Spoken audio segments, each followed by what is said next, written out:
From the balmy rolling hills of south central Florida, just above the Everglades and northwest of Big Lake Okeechobee, this is Far Out Radio. I'm Scott Teeters. Today is Monday, September the 7th, 2015. Hope you had a nice long weekend, a relaxing Labor Day, and it's time to get into some Far Out Radio. Our guest this hour is Private Investigator Leanne Jones. With over 30 years of field experience, Leanne has a unique experiential understanding of the dark side of our society. Let's face it, most of the time when someone hires a private investigator, it's because something is going on that's not good. Of course, the work of a private investigator isn't nearly as exciting as the TV detective shows, but after you do this kind of work for a long enough period of time, you begin to start to see the patterns of sociopaths and psychopaths. Leanne and I are part of an online discussion group that includes Robert Morningstar, Edson Hendricks, Emerson Dombrowski, and sometimes even Brad Steiger. Last July, in the course of a conversation, Leanne mentioned that she had written a booklet for her clients titled Psychoanalysis, a Psychopathic Awareness Handbook. And while I wasn't surprised that she had written such a booklet, I just didn't know that she'd done so. So I asked her if she'd like to come on Far Out Radio and share her insights with us. Once you become aware of psychopaths and sociopaths and the subtle differences between the two, a couple of things come to mind. First, you probably have either worked with a few or even have a few of them in your family. Second, it may answer the question you might have had about why someone you know is particularly difficult. Third, you start to look around and conclude that they seem to be everywhere in epidemic proportions. Many are highly successful, and unless you have a close relationship with them, you don't know any better, they seem very admirable. No, this is an odd malady of our society, and it only seems to be getting worse. But I can tell you this, you can't fix them. Besides that, it's not your job to fix them. But you can learn the lay of the land so that you can recognize them, avoid them if you can, and do your best to either stay away from them or stay several steps ahead of them. Better yet, just avoid them altogether. Tonight, Leanne will be talking about some of the chapters in her booklet. Obviously, we can't explain the everything of psychopaths and sociopaths in an hour program such as this, but we can sketch out some details and perhaps whet your appetite for at least learning the basics. Leanne's been with us before, and you can access her previous visit titled True Tales from Private Investigator Leanne Jones. Just go to faroutradio.com, look on the right side for that bright graphic that says Far Out Radio on YouTube. Click through, look for the playlist tab, and then look for Leanne Jones. Click, listen, enjoy, and learn. If you are interested in PI services, private investigation services, you can visit her website, detective-international.com. Leanne is also the author of the delightful book, It's Cool to Be Clever, the story of Edson C. Hendricks, the genius who invented the design of the Internet. The book is available on Amazon.com in print and in Kindle format. This is a very, very sweet and inspiring book. Leanne, hi. Welcome back to Far Out Radio. Hi, Scott. It's a pleasure to be with you. It's been such a delight to me to be a part of such a brilliant discussion group of people with curious minds that are open to thinking about all kinds of strange and unusual things. And everyone has something to contribute, and it's just been a terrific experience. Thank you, Scott. Well, I just thought I would begin by saying, have you ever felt an uneasy, almost spellbinding presence on first meeting an individual? Beware. Absolutely, I have. I most definitely have. I'm sure you have. And I think we are all becoming a bit more aware than we were way back in 1999 when I first wrote this little handbook to try and help out some of my clients. And I just have to say that I'm not a psychologist, I'm not a psychiatrist, and really I did go to meet a fellow that is, I would say, a professional writer about the sociopath, which is Robert Hare, and he was at the University of British Columbia. So I went over and I was to have a meeting with him. I came to his door and he said, "Come in. I know everything there is to know about a sociopath, psychopath." And I said, "And so do I." But I was a little naive. He said, "Well, you can't know all of this because you have no data." And I said, "Oh, yes, I do.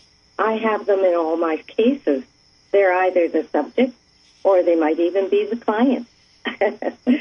And so I did have a very interesting meeting with him, and I learned quite a few things from him and have been following his writings ever since, as well as other writings especially I like the book by Herbie Cleckley, which actually has actual diagnosis of psychopathy. They're clinical diagnoses, and that's a very good book to refer to if you have the need of it. When you were going to school and taking courses to become a private investigator, was this part of the curriculum, or was this for you on-the-job training? Yeah, this was on the job. Nothing was mentioned. I actually was trained by two people, John Grady and another fellow named John. And John Grady was one of the fellows that was, well, along with a woman, were the undercover agents in the French Connection. And and they told us that we had to go out and get a Bible because we had to put on the whole armor of God. And we looked at each other, we thought, oh, this is a little different. So anyway, we all went out, and I went down to Broadway in Vancouver. I bought a great big white Bible with pictures. It was about a half a foot deep, and I lugged it back to to where we were taking our training, and they kind of laughed. But actually, later on, I sort of knew what he meant. You had to really set your private life apart from PI work, and it was in the PI work over many, many hundreds of cases that I learned a bit more about the sociopath, psychopath. Well, like I said in my intro, because of the nature of your work, people don't call you because they're having a good day. You've probably been exposed to more blatant sociopaths, psychopaths than most people. How do you protect yourself? Well, first of all, I learned to look for them. Just have you ever seen those?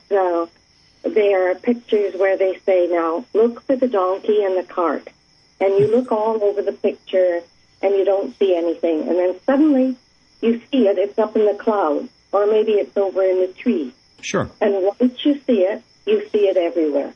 It's the same with the psychopath. I thought it was by analogy like looking for a bird while bird watching. You employ certain techniques. You put the silhouette of the bird in mind. Then you learn its characteristics, its mode of living, its patterns, and its habits. And after much watching, you will finally see it. And once you see it, it'll be recognized anywhere. That's the same as the sociopath.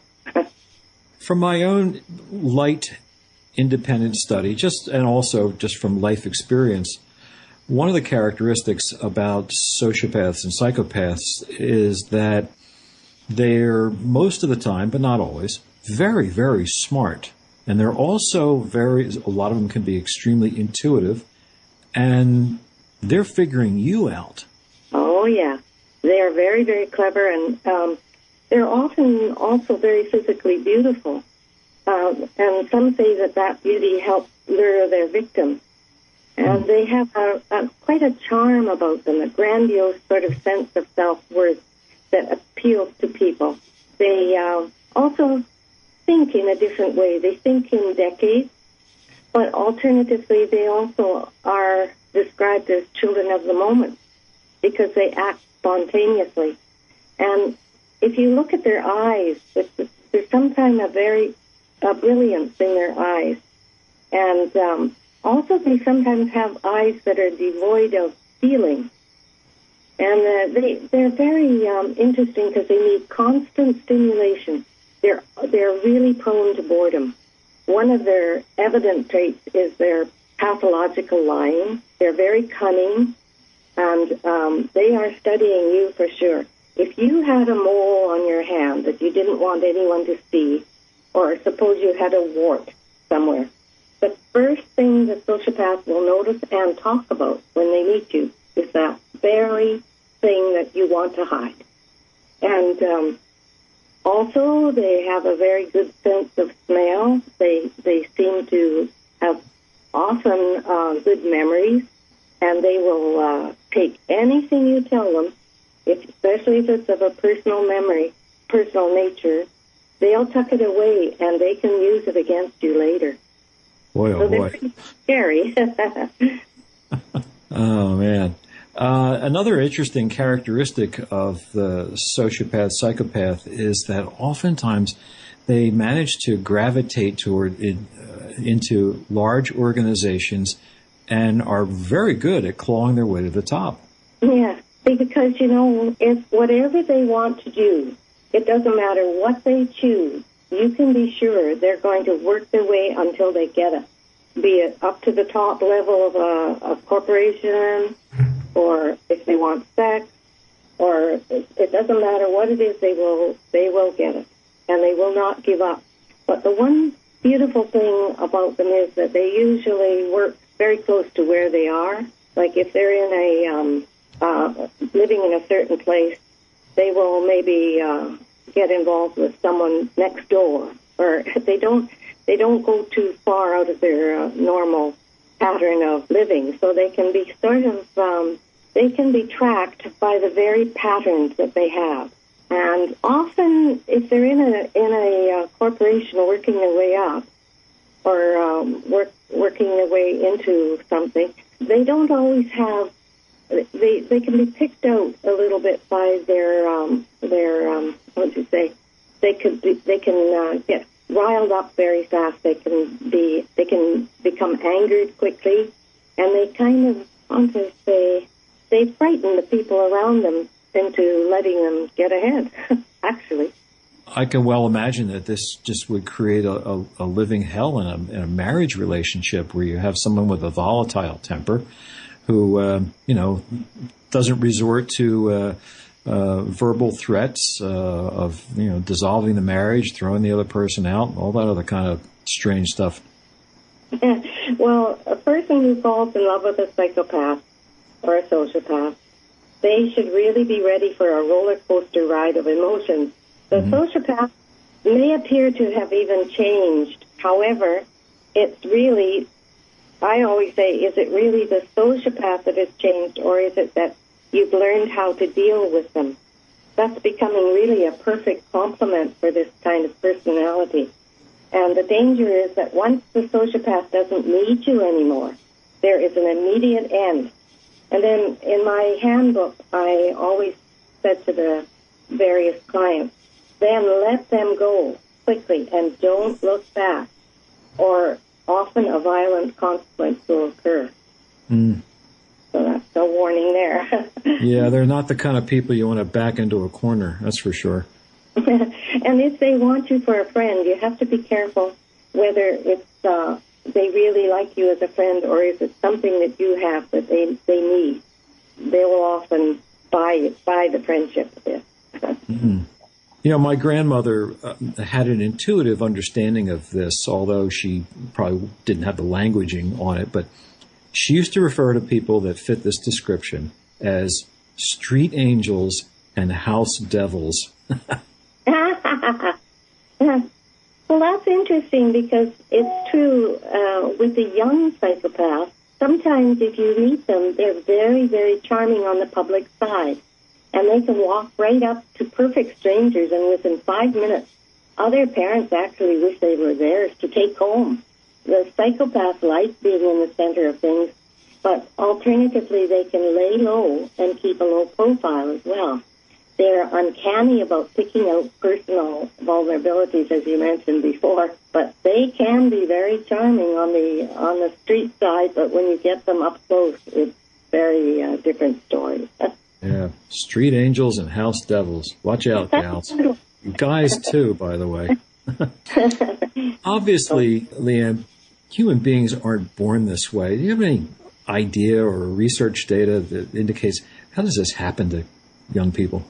Well, I did some research on it, and it said that, at least I talked to a fellow doctor, John Bradford, at the time, and he worked with really the worst of the worst sexual psychopaths, and he more or less has a different way of looking at them.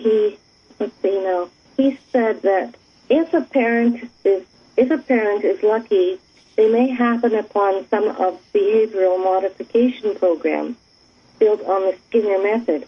And that is because part of the psychopath, well, scientists have looked at this, and they say that in the limbic system, especially in the amygdala part of the brain, which stores the emotional memory, it can possibly be damaged either at birth or if, supposing the person has been through a severe tragedy, such as I know of one psychopath who became that way because he witnessed his father being cut in half in a logging incident, and he just became an instant psychopath, and he's been a very difficult person to work with in the society.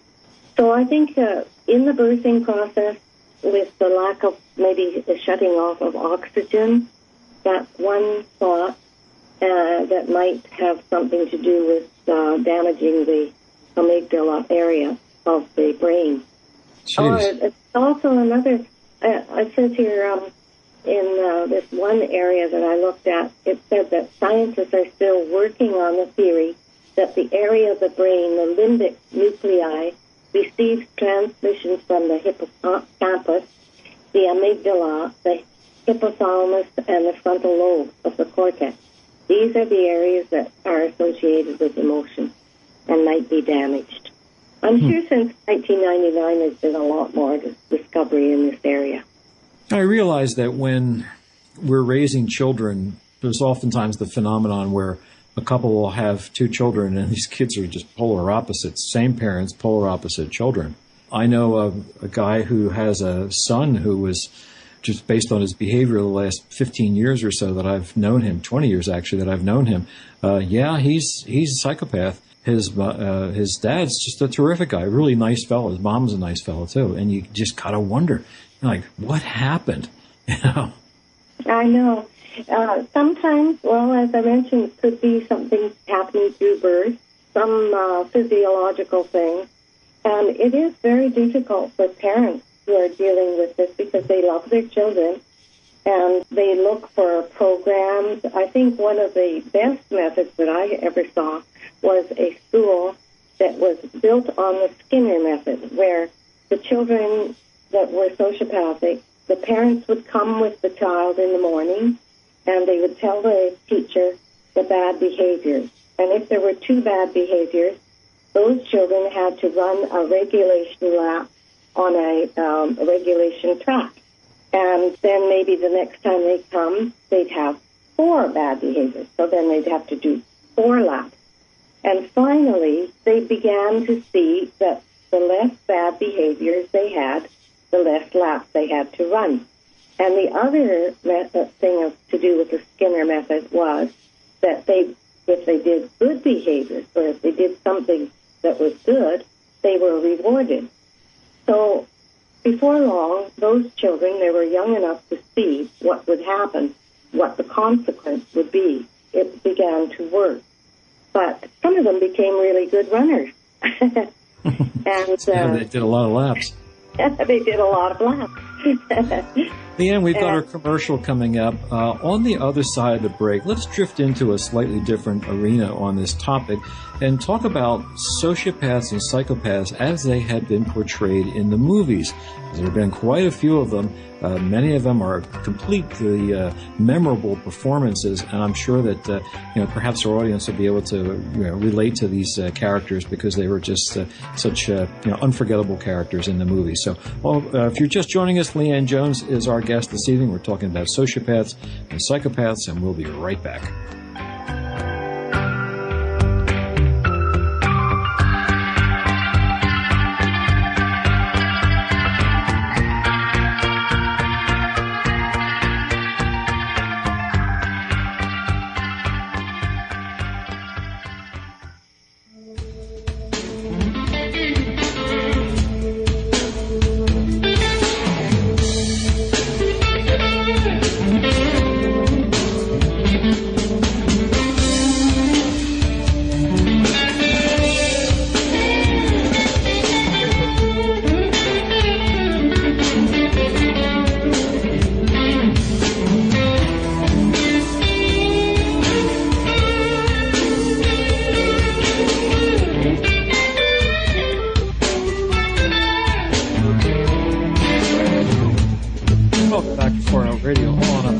Labor Day, actually. We're having some fun on Far Out Radio. Leanne Jones is with us this evening. She is a private investigator with over 30 years' experience of dealing with some challenging, difficult people, and along the way, she has gotten to know the basic lay of the land of what we generically refer to as sociopaths and psychopaths, and we're talking about that, as well as some of the information in her booklet that's called Psychoanalysis, a Psychopath Awareness Handbook. It's something that she wrote several years ago as a handout for to give to some of her clients. So, on the other side, Leanne, I mentioned movies that have portrayed psychopaths.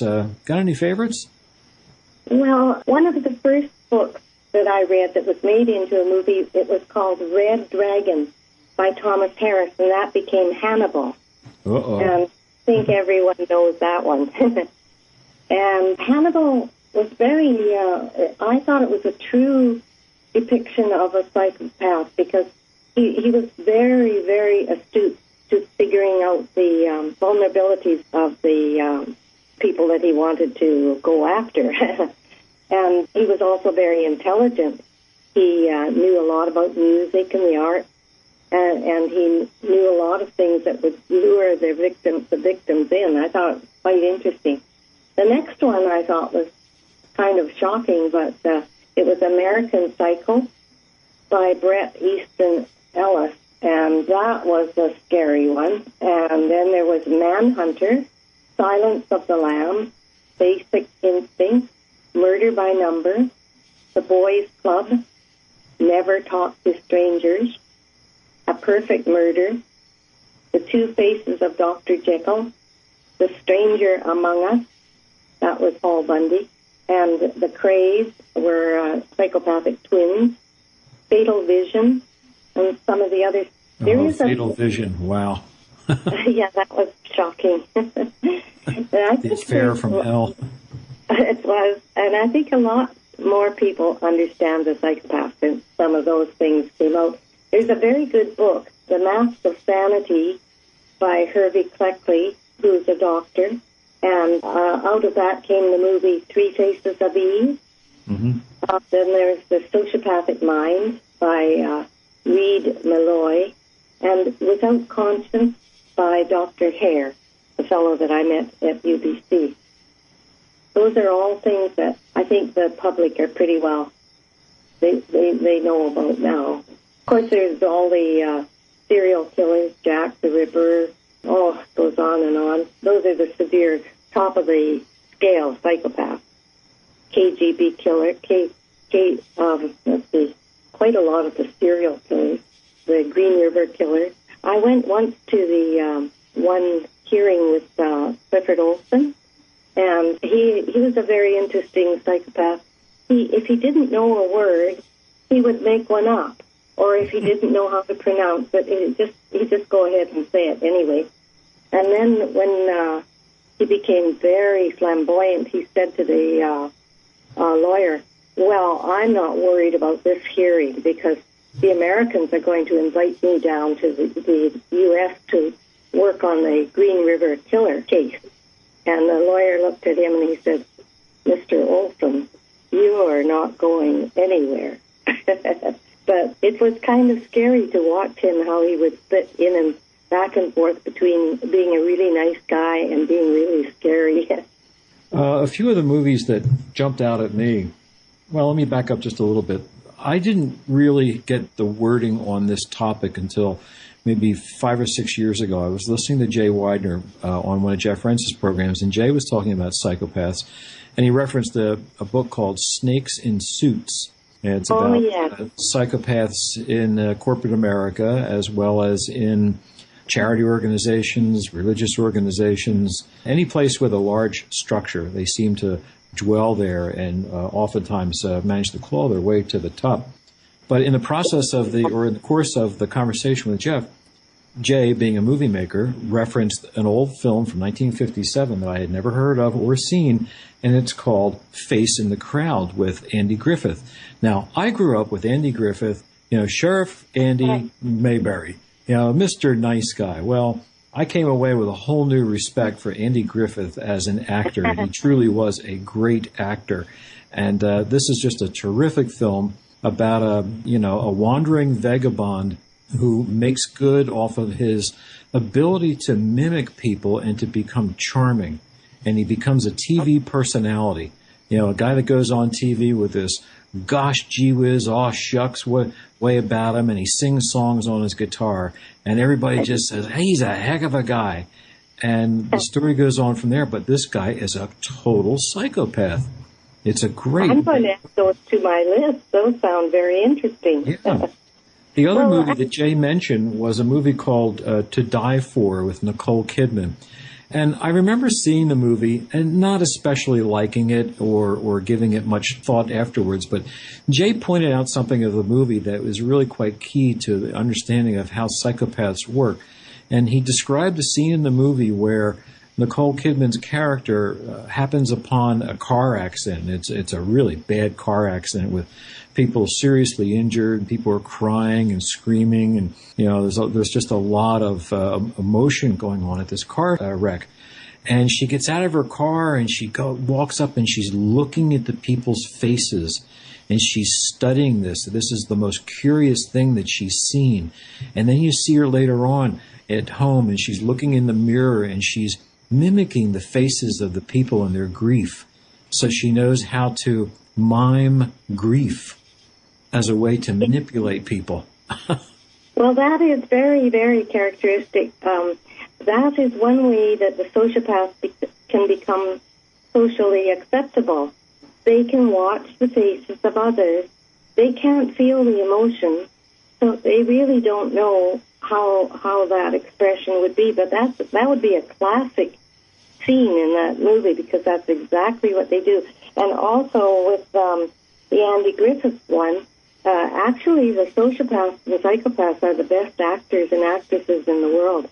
They can, because the better the acting, the better they get what they want. Maybe Andy wasn't working. I don't know. Or maybe, sorry, he's not around anymore. Another classic sociopath, I would say, because he didn't physically hurt anybody, was Gordon Gekko from Wall Street. Oh, yeah, that's a classic. I didn't see the second Wall Street, but... Oh, it was terrible. It was awful. That is classic. In fact, I think that's why... Oh, well, I shouldn't say that, but I'm thinking that a lot of the MBAs that are taught in the universities, I'm hoping that they're going to bring in a little bit of ethics, because I think that the way they learn in business is to learn to cheat and do whatever it takes to claw to the top. And I just hope that these things are changing among those courses, because we're getting more of them. My sense, Leanne, is that they treat Wall Street more like a training film, Oh, no.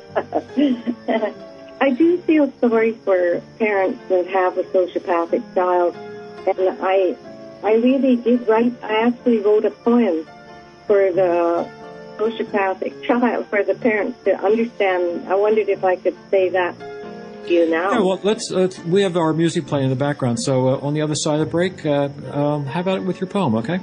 Oh, okay. Thank you. Okay, we're going to take our break, and on the other side, we'll pick it up with our guest, Leanne Jones. She's a private investigator, and stop by our website. It's detective-international.com, and we'll be back.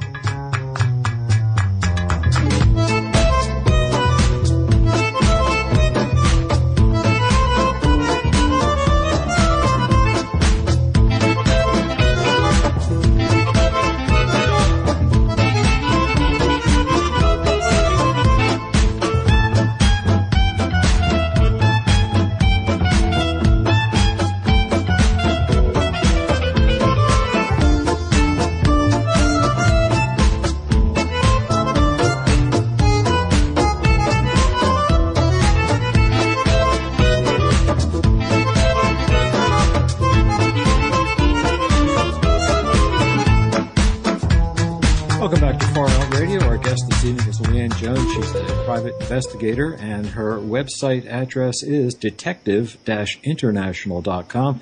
And if you're looking for something to be inspired by, you will enjoy her book, It's Cool to Be Clever, the story of Edson C. Hendricks, the genius who invented the design of the Internet. And Edson has been a guest on Far Out Radio, I think 3 times. So you can check that out in our archives page.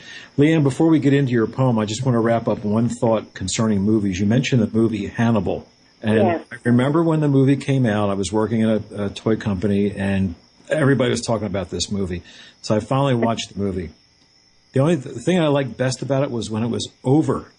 I did not like that movie. I just couldn't wait for it to be over. I just like, it was not for me at all. Very, very frightening movie. Yeah. And I think that really broke through, and after that, people became much more aware of the sociopath being in, not just in the criminal world, but everywhere, in every level of society, and hopefully it armed the society a bit more. Mm-hmm. Well, let's get into your poem, and on the other side, let's talk about the social popularity of psychopaths. Your poem, please. Okay. Well, I realized after I wrote it that it was the first 3 parts of it were really looking toward the sociopath, and was really my feeling, not the sociopath, because the sociopath really only feels their own. They feel their own pain, but they don't feel anybody else's pain. So the first 3 go like this. Being one of a kind is lonely when there's so many things to do. Being one of a kind is lonely, but you keep on moving through. To be moving in an orbit far different than the rest makes the vision broader, giving further fields to test. But being broader further is not necessarily best.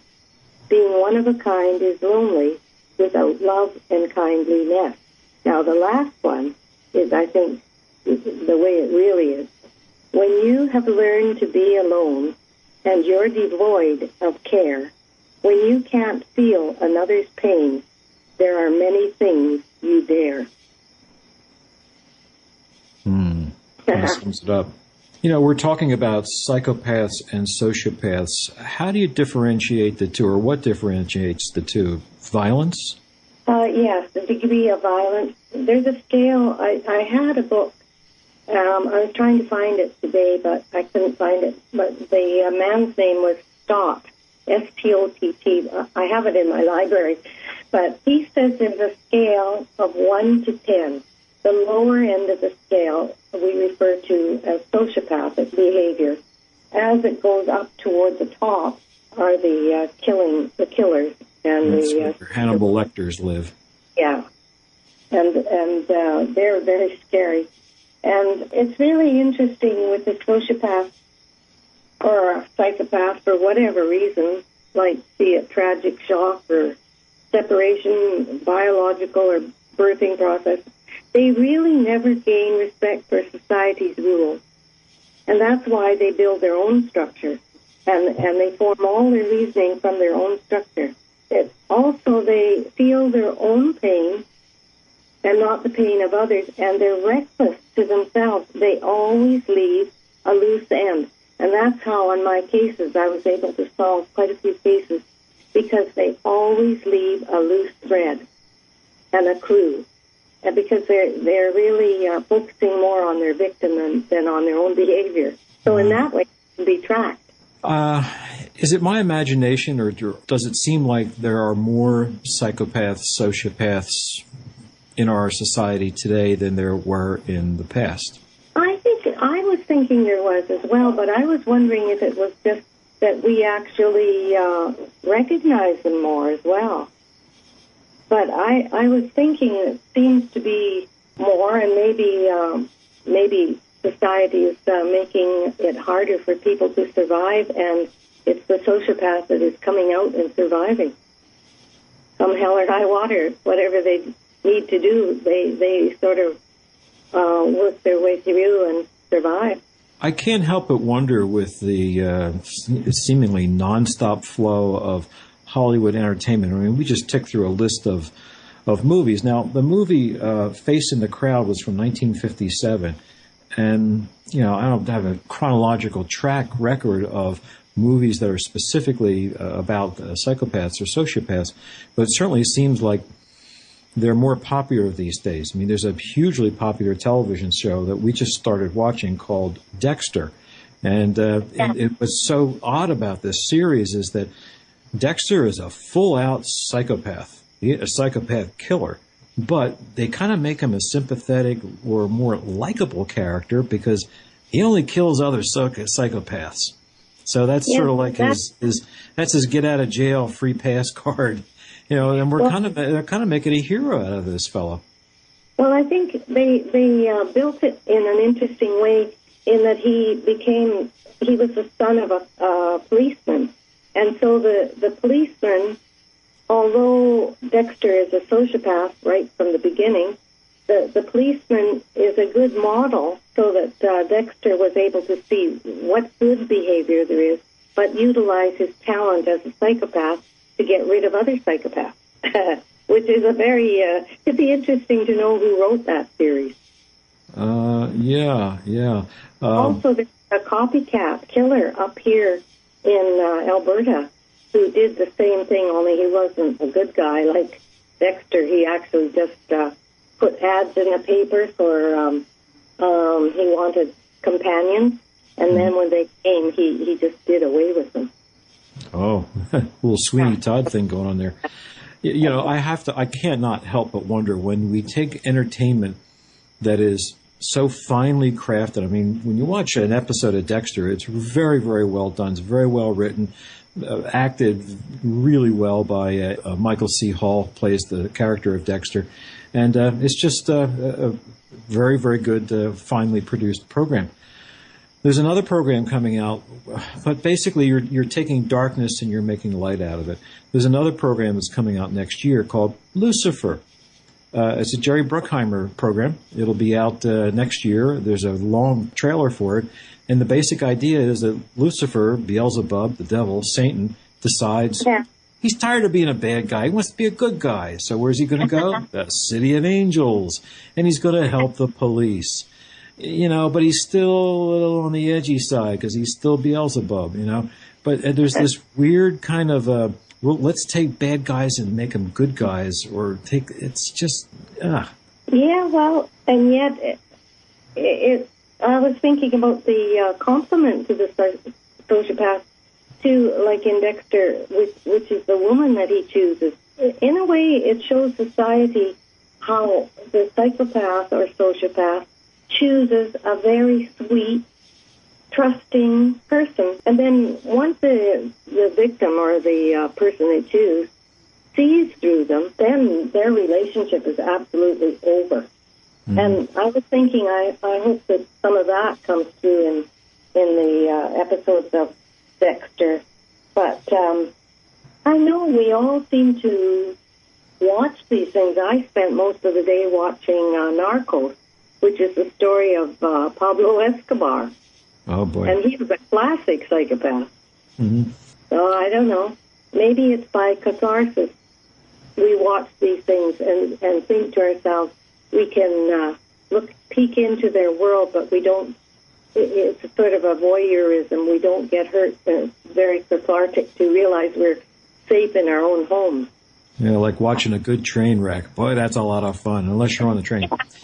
This is What kind of terrible. advice do you give? What kind of advice would you give to someone if they realize that they have someone that they're kind of close to that's a sociopath or a psychopath? How do you deal with them? Well, if they can get rid of them and get away, the best thing is to move. Because if you look back at the sociopath, they will look back at you.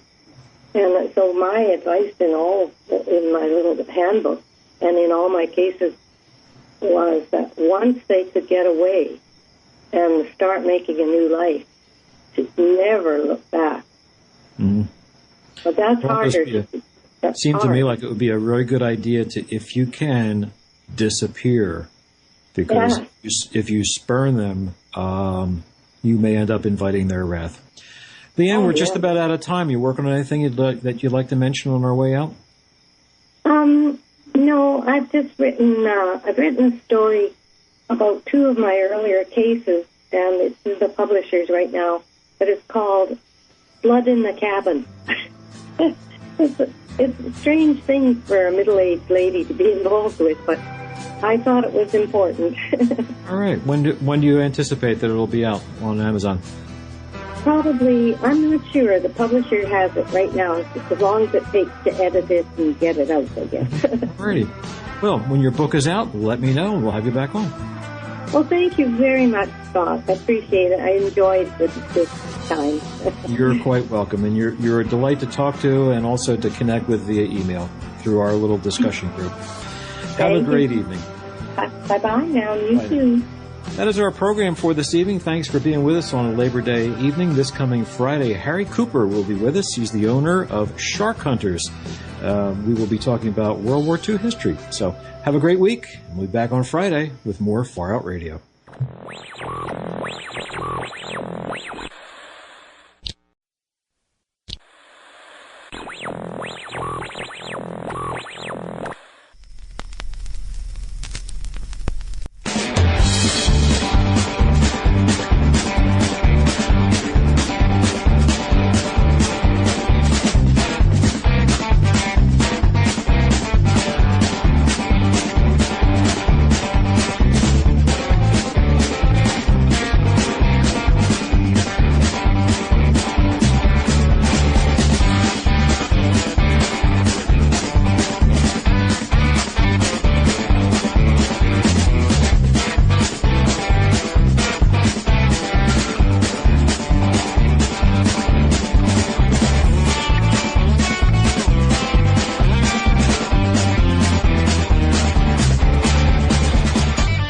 From the balmy rolling hills of south central Florida, just above the Everglades and northwest of Big Lake Okeechobee, this is Far Out Radio.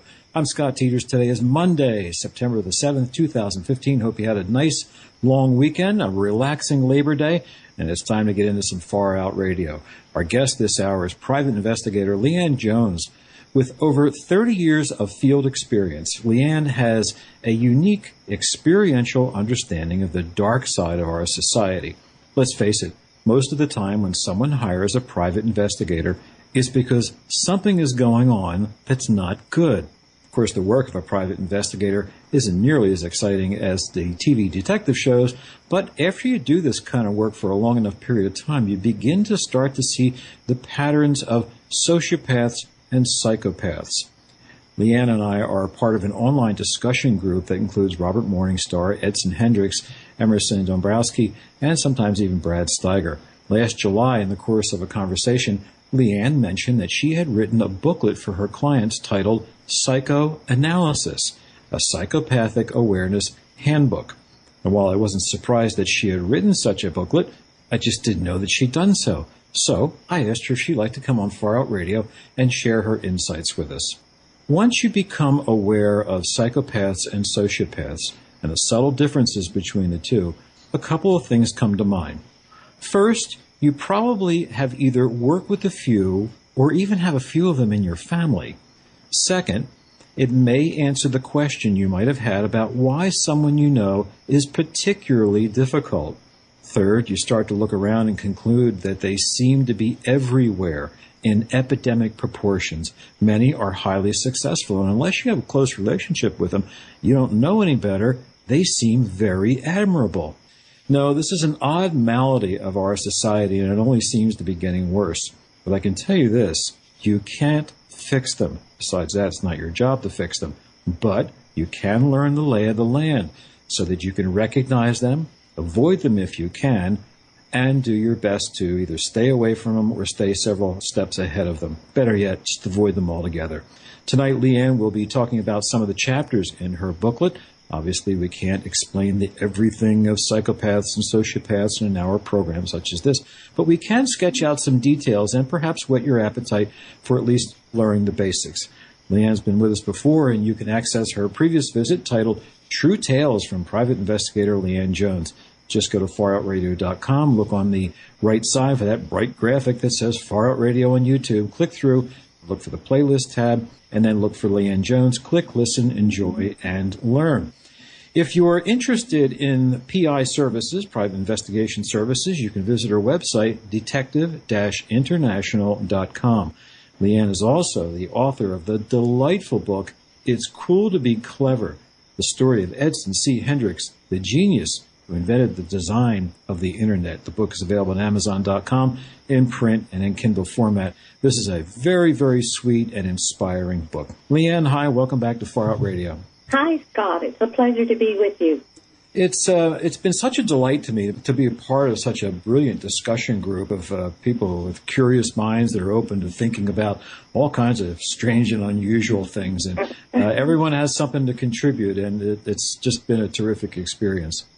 Thank you, Scott. Well, I just thought I would begin by saying, have you ever felt an uneasy, almost spellbinding presence on first meeting an individual? Beware. Absolutely, I have. I most definitely have. I'm sure you have. I think we are all becoming a bit more aware than we were way back in 1999 when I first wrote this little handbook to try and help out some of my clients. And I just have to say that I'm not a psychologist, I'm not a psychiatrist, and really I did go to meet a fellow that is, I would say, a professional writer about the sociopath, which is Robert Hare, and he was at the University of British Columbia. So I went over and I was to have a meeting with him. I came to his door and he said, "Come in. I know everything there is to know about a sociopath, psychopath." And I said, "And so do I." But I was a little naive. He said, "Well, you can't know all of this because you have no data." And I said, "Oh, yes, I do. I have them in all my cases. They're either the subject or they might even be the client."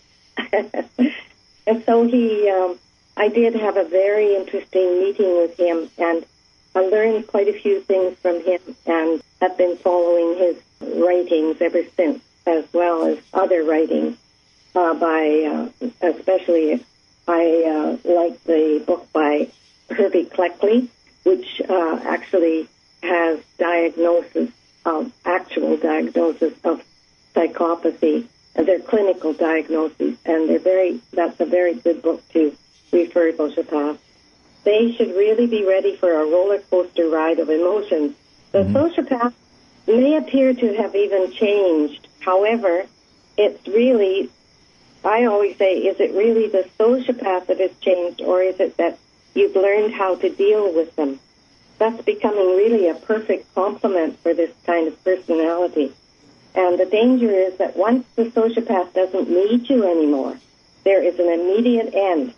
And then in my handbook, I always said to the various clients, then let them go quickly and don't look back, or often a violent consequence will occur. So So warning there. Yeah, they're not the kind of people you want to back into a corner, that's for sure. And if they want you for a friend, you have to be careful whether it's they really like you as a friend or if it's something that you have that they need. They will often buy the friendship with it. Mm-hmm. You know, my grandmother had an intuitive understanding of this, although she probably didn't have the languaging on it, but she used to refer to people that fit this description as street angels and house devils. Well, that's interesting because it's true with the young psychopath. Sometimes if you meet them, they're very, very charming on the public side. And they can walk right up to perfect strangers, and within 5 minutes, other parents actually wish they were theirs to take home. The psychopath likes being in the center of things, but alternatively, they can lay low and keep a low profile as well. They're uncanny about picking out personal vulnerabilities, as you mentioned before, but they can be very charming on the street side, but when you get them up close, it's very different story. Yeah, street angels and house devils. Watch out, gals. Guys, too, by the way. Obviously, Leanne, human beings aren't born this way. Do you have any idea or research data that indicates how does this happen to young people? Well, I did some research on it, and it said that, at least I talked to a fellow doctor, John Bradford, at the time, and he worked with really the worst of the worst sexual psychopaths, and he more or less has a different way of looking at them. He said that if a parent is lucky, they may happen upon some of behavioral modification programs built on the Skinner method, and that is because part of the psychopath, well, scientists have looked at this, and they say that in the limbic system, especially in the amygdala part of the brain, which stores the emotional memory, it can possibly be damaged either at birth or if, supposing, they also are described as children of the moment because they act spontaneously. And if you look at their eyes, there's sometimes a very brilliance in their eyes. And also they sometimes have eyes that are devoid of feeling. And they're very interesting because they need constant stimulation. They're really prone to boredom. One of their evident traits is their pathological lying. They're very cunning, and they are studying you for sure. If you had a mole on your hand that you didn't want anyone to see, or suppose you had a wart somewhere, the first thing the sociopath will notice and talk about when they meet you is that very thing that you want to hide.